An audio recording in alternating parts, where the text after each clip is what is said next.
if what they say is true, I'm totally and utterly cooked. If the rumors are true, if the legends that everybody goes around spouting about are even remotely correct, it's over with.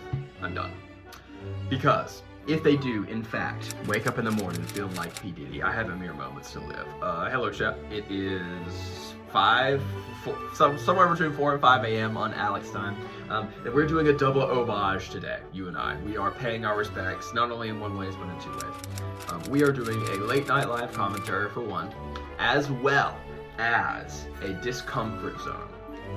Now, because it requires such extreme and impressive ball knowledge to have any idea on what either of those two terms, traditions, whatever, mean. I'm just going to explain one, because it would be so legendary, you know, if any percentage of the viewers understood both of them, that I'll give you all that chance, you know what I mean? I want to explain it in the video so that you can get some clout if you know what's going on down in the comments. But discomfort zone is the part of this video that I can explain for today. It is playing your least played in a certain role or something, and we're working on DPS today. So my least played DPS of all time is Torbjorn, so we're gonna play him today. We're gonna see if I can change some opinions of my own. Please give me new body.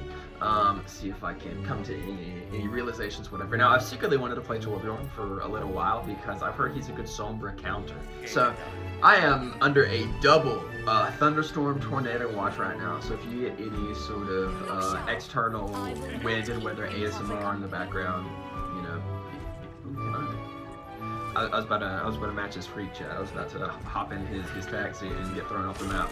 Hopefully we can get a little bit of a turtle position set up here. Torbjorn is one of those characters where, for some reason or another, he did not remind me of the engineer. I mean, he used to, right, way back in the day when he could upgrade, he was much more similar.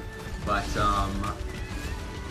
in reality, I was expecting to be quite reminded of Penny Parker, who's playing Torbjorn, because there's this other kind of like character archetype of, okay, you know, you leave me alone for a while and I'm able to use abilities that make me strong over time.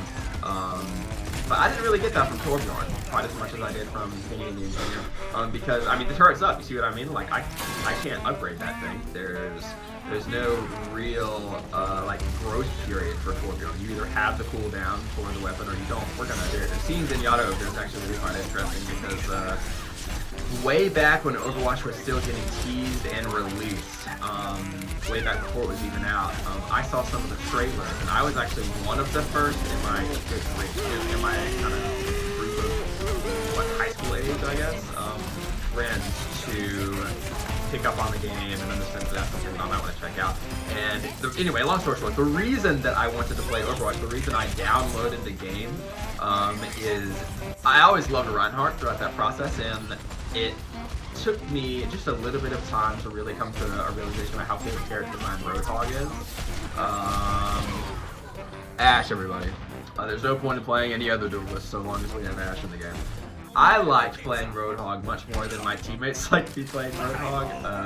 As Reinhardt, right, I don't want to say you're a considerate teammate, right, because I mean you are doing your own thing when you're playing Reinhardt, but it's also true that you're kind of cooperating with the team. Sorry, I was briefly considering being locked in the event that she kind of ejected the other way.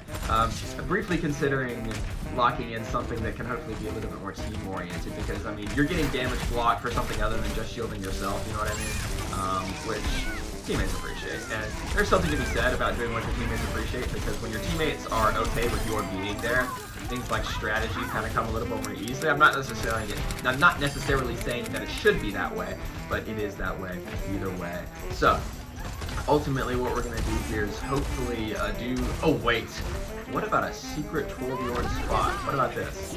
Let's check it out. Let's see. I'm not sure if Torbjorn turrets have enough DPS for a hiding spot like that to really be worthwhile, but we're going to see what we can do. I would love to, well, I guess I will eventually get the Torbjorn perk of being able to place, oh wait, can we bait her? Can we bait her? To get the, okay, here we go. We're going to go for it. Okay, can you believe that worked? Holy shit! Oh my god. Okay, of all of the things that I was going to expect coming from that play, me killing her and living was not one. But unfortunately, we had a level 54 Zenyatta around the corner. That turret so far seems to be a good spot. Thank you, Mercy. Oh, that's not thank you. We're gonna see what we can do to keep that rolling right in there. Oh my god, do we have the hammer perk? We have the hammer perk. Let's go. Oh, there's an ult going on right now. Let's wait just a second. Okay, can we get this word on? Mission failed. We'll get him next time. Hammer Torbjorn is weaker than I was hoping. That Mercy, of all the choices you could have made there, regretting the guy who pulled out his Torbjorn hammer and ran into the Suzu rush is probably not. Is that? But either way, we're gonna do our best to team up here with Dimple Salad and see if we can get some victories going on. Can we get to that point? I'm not sure. Okay, well, we tried. Can Turk go up there? Yes, it can. Alright, we're gonna see what we can do. Junker Queen seems to be just a little bit stranded up here. Okay, they have a lot of backline damage going on. Oh no, they just have the same master level, but it's two different players. Okay, so we have to coincidence. We're gonna see what we can ultimately do to make Hammer Torbjorn work. Now, I think we're gonna have to find an isolated target to make Hammer Torbjorn work. I don't think like I can just run up with my hammer in any given situation and actually be able to game out, be able to get some kills, some frags. I would love to be able to. I want to be able to poke somebody out with that primary fire, but I mean they have Ash. You know what I mean? Any damage that I take is super risky. Walking the shows is costing that, and Zenyatta too, so they have a very poke team. Here's a pop quiz for you guys, chat. What should I do against a poke team? How am I going to make this work against these guys? What's a good way to operate this? Flanking. I mean, that Joker Queen seemed to have just about the same idea. Just walk at them. Just close the gap from an angle that they're not actively guarding right now. Yeah, this guy wants the smoke. I'll give it to him. If you want the smoke, I'll give it to you, Big Dumb. No, that's too much. That's too much. We're gonna need that here. Sweet. Okay. Alright, deploy.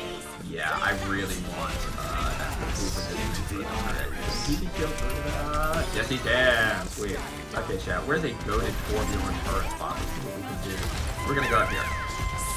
Oh, nice. That's pretty sweet. Okay, except we're literally just playing Namor now. Which honestly, Namor in Overwatch seems like he would be listed as a demon character. Does Torbjorn turret do any damage? I think that thing was firing like without interruption. I don't know, 20 shots, 20 rounds, whatever it may be. But that did not work at all, unfortunately. We'll see what we can do. This Junkrat loves this spot. I need to change mine. Dude, Ash! Holy shit.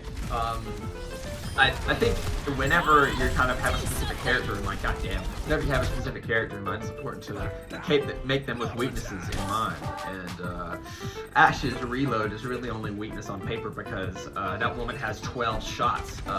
12 shots is more than enough to handle like really any encounter that you have. Oh crap. I could have sworn he was going to hook me there if he were totally done for. Honestly, I'm so used to playing tank though.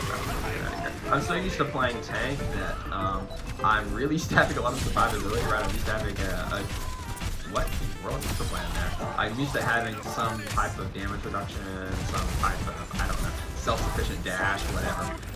Torbjorn actually has pretty much no forms of mobility. I mean, what I have the overload that we can work with here. But ultimately, I have no idea where we're in. Now, the goal for this round is we're still trying to see if we can find an isolated target to get the Torbjorn hammer kill. That is more important of a goal than even winning the matches. I'm going to go on the flank here. We're going to do some flanking maneuvers here. I guess I'll put this up here. We'll see if we can find what we're looking for. That is not the target I want to come across. Of all the people I had to come across, it was the backline Mega Satan who can two-shot me. Let's see if we can help our team out here because I'm hoping to re-impress my team on my presence being here. I'm hoping to continue making my standing here actually mean something for my teammates. Ultimately, YouTube analytics have been telling me sort of lately that my audience spends the most time on YouTube at 4 p.m. Is this true? Because here's the thing, I feel like that statistic being on at 4 p.m. kind of implies that everybody just got out of school, right? You know what I mean? Right, you get, I don't know, I got out of school at 3:15 when I was growing up, but I know that a lot of people get out of school, I don't know, like actually at 3 on the dot, and then you got after school program, stuff like that. So, to what degree are people getting out of school and watching videos? But it can't be, because the age demographics of my viewers is like primarily 18 through 25. Actually, but I think not primarily, I think entirely. We got all that. Okay, I'm not totally sure what happened there, but I think it worked. Oh, can we? Okay, thank goodness. Can we escape from this Roadhog demon over here? Is he gonna come for us? No, he's not. Okay. Wait. Okay. Does Torbjorn deal enough damage to take care of a Roadhog on the point? Let's find out. Torbjorn's aim is a little bit unusual. I don't think the turret that I just threw out actually counted. I think I threw it up too high or something like that. Dude, I got a Kiriko diving me. Holy shit. She just used Suzu to me. Oh, nice. We're getting the hang of Torbjorn, chat. We're really making this shit work. We're going to see what we can do to...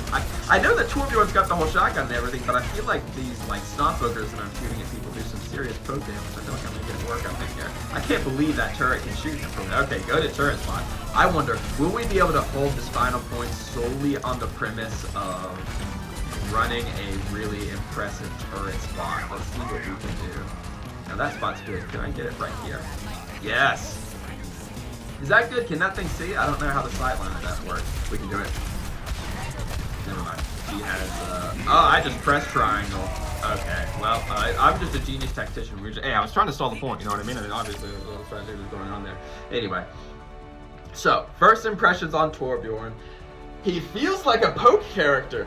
I feel like the best thing I can do on this character is to set up a turret where someone can be seen down the sideline and spam primary fire down the sideline. But there's the discomfort zone. Let me know how you guys feel, if you have any impressions on Torbjorn, if you have any experience with Torbjorn, maybe send me some tips my way. Hopefully we can do some learning, some gaming there. But either way, thank you for your time. Let me know how you feel about discomfort zone and or late night live. And either way, I'll see you later. Peace. Enjoy your day.